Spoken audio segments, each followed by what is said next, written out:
This Easter story is told in all four of the Gospels, obviously, and each year we may look at a different one and presents it from a different perspective. This year we read Matthew's version of the story. We find it in the 28th chapter of Matthew, the first 10 verses. After the Sabbath, as the first day of the week was dawning, Mary Magdalene and the other Mary went to see the tomb. And suddenly there was a great earthquake, for an angel of the Lord, descending from heaven, came and rolled back the stone and sat on it. His appearance was like lightning, his clothing white as snow. For fear of him, the guards shook and became like dead men. But the angel said to the women, "Do not be afraid. I know that you are looking for Jesus who was crucified. He's not here, for he has been raised, as he said. Come, see the place where he lay, and then go quickly and tell his disciples, he has been raised from the dead, and indeed he is going ahead of you to Galilee, and there you will see him. This is my message for you." So they left the tomb quickly with fear and great joy and ran to tell his disciples. Suddenly Jesus met them and said, "Greetings." As they came to him, they took hold of his feet and worshipped him. And then Jesus said to them, "Do not be afraid. Go and tell my brothers to go to Galilee. There they will see me." This is the word of God for the people of God. Thanks be to God. So we come to an Easter Sunday that also happens to be April Fool's Day. Now, it's been a minute since this has happened. As a matter of fact, the last year that this happened was 1956. So how many of y'all remember that one? It's okay if you aren't. Lauren, you do not remember that one. It was a while back. I don't know if you remember the preacher's sermon on that day, and if it was funny or not, or if it featured many April Fool's jokes. There actually were four in the 20th century, four times when Easter Sunday and April Fool's Day aligned: 1923, 1934, 1945, and 1956. Now, those of you who are numbers people heard the pattern already, right? 2, 3, 3, 4, 4, 5, and 5, 6. 11 years apart. Not only 11 years apart, but also in those sequential numbers, which I think is pretty cool. It means absolutely nothing, but I think it's pretty cool. In fact, so now it's 2018, and you know when the next April 1st Easter is? 2029, 11 years from now. And you know when the next one is? I'm not making this up. 2040. 11 years from then. And you know when Easter is in 2051? April 2nd. It's not. It isn't. It only goes 3 this time. April Fools. The calendar's playing a really big April Fool's Day joke on us. I like April Fool's Day. It's fun. You get to laugh. You get to play tricks on people. You get to kind of throw a little joy into the mix. You might, if you're working, you might play a prank on a coworker. I'm not suggesting anything necessarily. I'm just saying that would be hilarious. There's the classic one of filling your friend's car up with balloons. That's always good.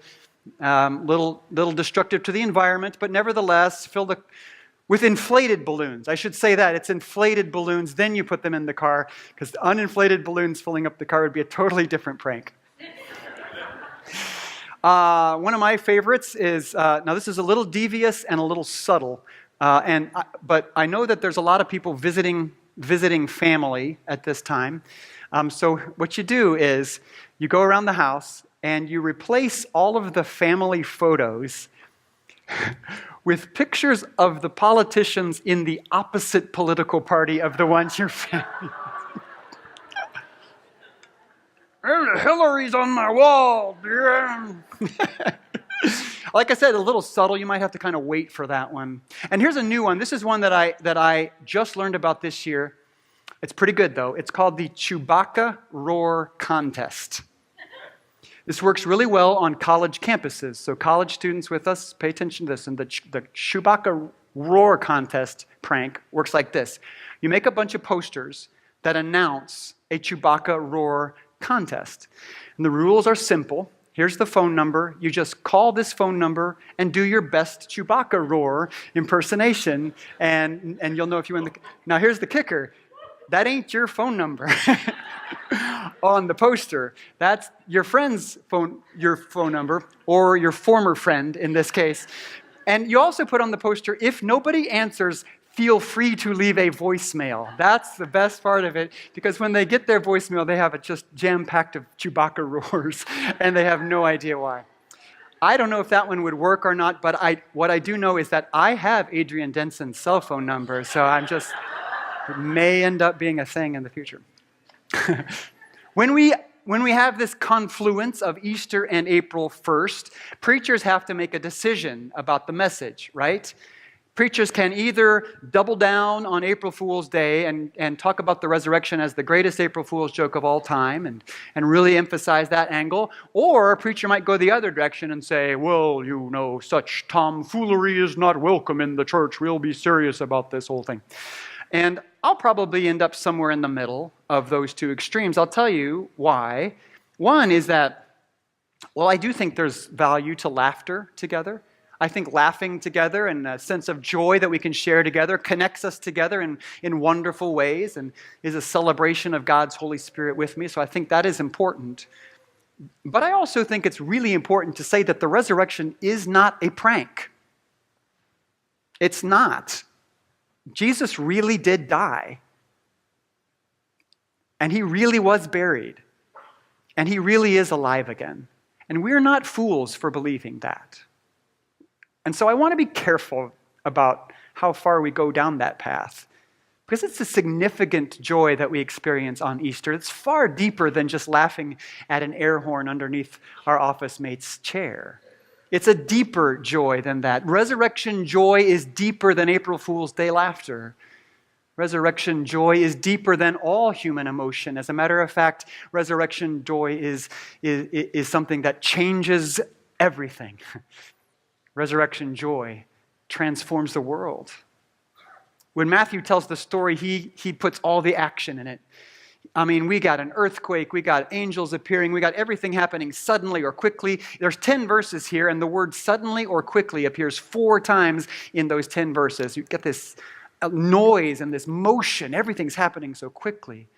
The other 3 versions, it kind of starts off soft and slow. The women walk into the garden, and the sun is just rising, and you kind of hear the birds chirping in the distance, and it's this still beginning to Easter. Not Matthew.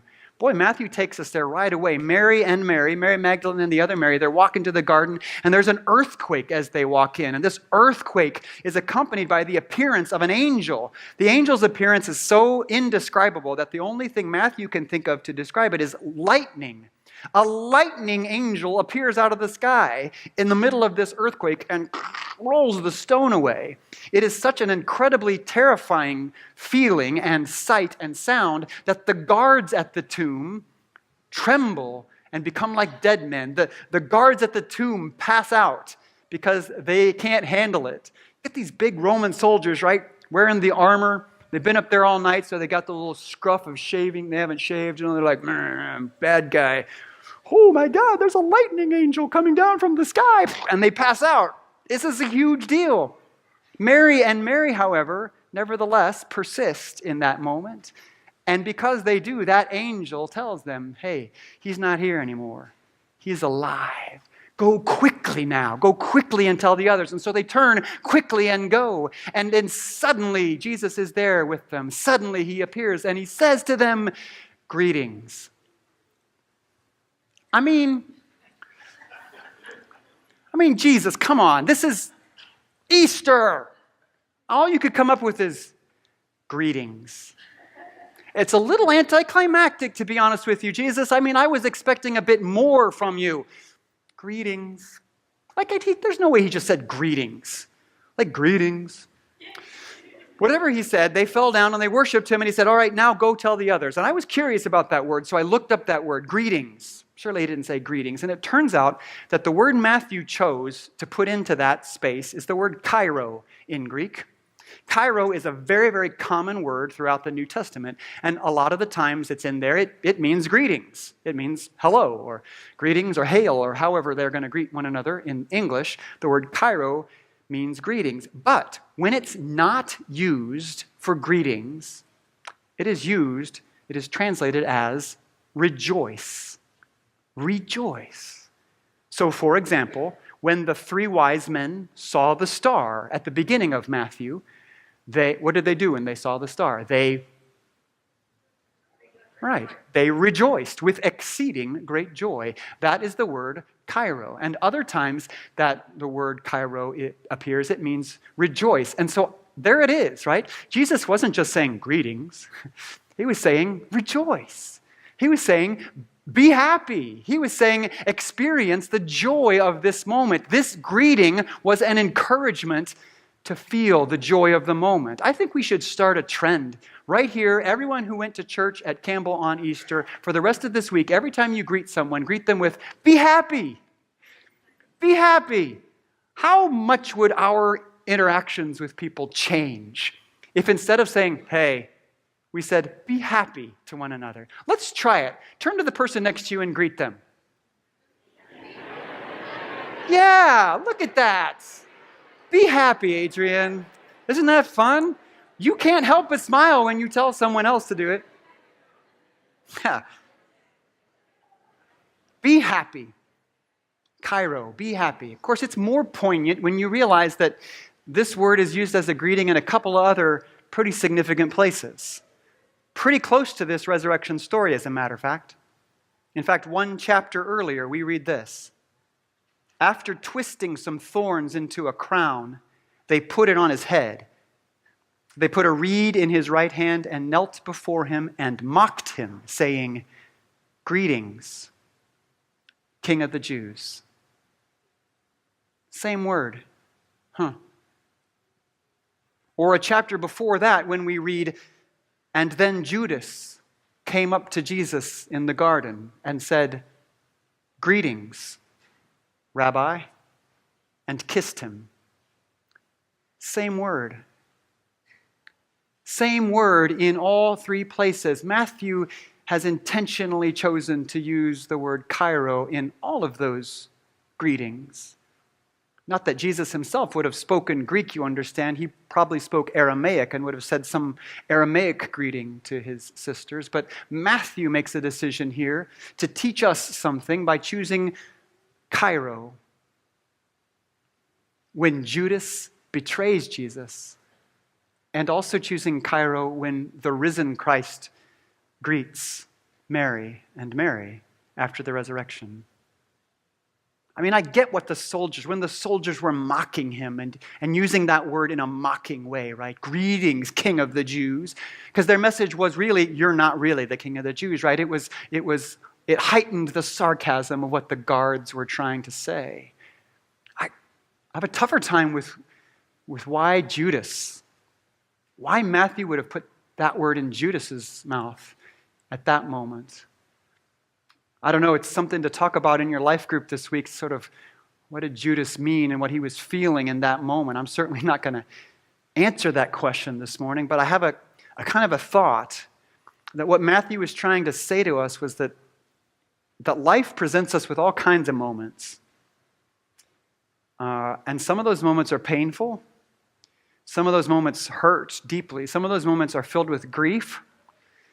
Some of those moments are filled with anxiety or fear, anger. And how we greet those moments matters. How we greet each moment of life matters. Greeting every moment with hopefulness and grace and joy. Greeting every moment with joy. Boy, it can have an impact on how that moment feels and how we live through that moment, can't it? Maybe the life lesson here is that Easter joy is far deeper than April Fool's Day laughter. Maybe the message here is that it's not going to be April Fool's Day every single day. It's pretty rare, actually. and that the way you greet the particularly difficult moments of life makes a difference in how those moments impact you. The way you greet each other also has an impact as well. The way we say hello to each other, the way we just acknowledge one another's existence. How many ways can we say hello? How many ways are there? What is your go-to? What is your default mode? Think about it. You probably don't spend much time thinking about it. What's your greeting? Howdy. We got a howdy right there. What's up? Oh, how are you? You're going right to it there. Someone say sup. Sup. Yeah. Right, it's good. Anyone else? Okay, whatever that one was. I like it. Made me happy. Early service there was what's crack-a-lackin'? So I'm not sure if that's good or bad, actually, but what's crack-a-lackin'? There's so many different cultural ways to say hello as well. And in Eastern cultures, the greeting is a very formal time in which you humble yourself before the one you're greeting and bow to them. So you want to try that one this week. Give that a shot. See how that works in the Midwest. Or you want to go crazy, go to that like Eastern European kiss each other 3 times on each cheek greeting. Boundaries, people. Boundaries, right? But that's a cultural greeting, a way to say, I acknowledge your existence. In Islam, a common greeting is peace be upon you. You greet the person, hello Dave, peace be upon you. What a beautiful way to connect with another person. Peace be upon you. There are some cultures who literally touch foreheads when they greet one another and say the words, I see you. And the response is, I see you very well. What an incredibly intimate and wonderful way to greet one another. There are so many ways to greet the people around you, and the way that you greet the people around you cannot help but have an impact on how that conversation's going to go. Not to mention how that relationship shapes up. If you greet someone with joy and enthusiasm, hey, Lauren, it's great to see you. Lauren can't help but get caught up in that. Or if you say, hey, Lauren, what's up? You know, it makes a difference. It makes a difference. Not only the people around you, but also the moments in your life, right? If you greet the moments in your life with joy and enthusiasm like that, it's going to make a difference in how that moment impacts you. If you greet a moment with a begrudging and kind of negative way, that probably is going to end up that way. Think about a project that you might have to do, whether it's for school or for work or just at your house or whatever. If you look at that project as drudgery, as a chore, as something you have to do, well, then it's going to be that. But if you greet that project with, hey, this is an opportunity to grow, this is an opportunity to do something I've never done before, it's going to be that energy in that project as well. How you greet each and every moment truly does make a difference. Now, I am not advocating for false happiness, right? I want you to hear that. There's nothing Pollyannish about Easter joy. Easter joy is deeper than April Fool's Day laughter. Remember, April Fool's Day laughter is a surface level, transient laughter. It's here and then it goes away. Easter joy lasts. It's deeper. It takes us deeper into the realities of life. We can't sit here and pretend that sad and painful moments don't happen, because they do. And I'm not saying that they won't.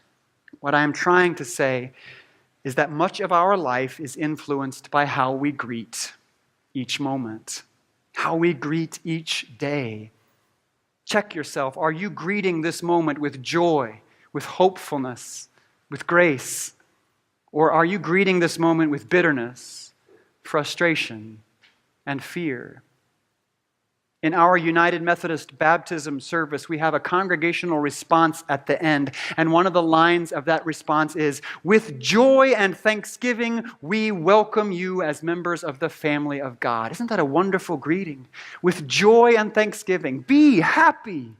Be happy. It's the Bobby McFerrin greeting, right? Don't worry. Be happy. And then you go whistling off.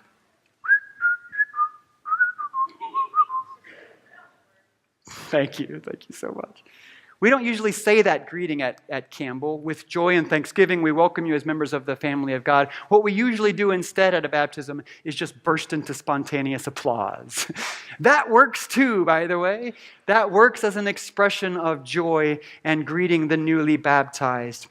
My prayer is that in this Easter season, in this season of new life, we would greet one another with grace. Be happy. And as we encounter new opportunities, we would greet every opportunity with hopefulness. And as we seek the living presence of Christ walking with us, we might greet every moment with Easter joy. Would you pray with me, please? Holy God, it is with such great joy that we thank you for the power of the resurrection, which changes us and gives us new life and new energy and helps us to greet every new day with joy. Show us, God, how your grace can change us, how your grace can shift our perspective, how your love can open our eyes to a new reality. May we greet every new day with Easter joy. We love you, God, and offer this prayer to you in Jesus' holy name and in the power of your Spirit. Amen.